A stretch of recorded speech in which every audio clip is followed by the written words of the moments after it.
In this video, I'll show you how to set Instagram bio to Enterpreneur.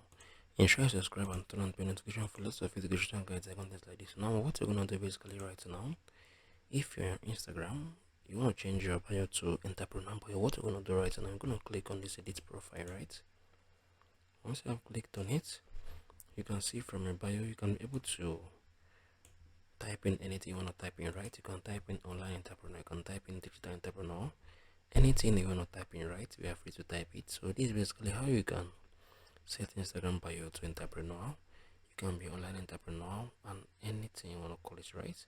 So if you find this video helpful, please share your thoughts below in the comment section. Thank you guys for watching through.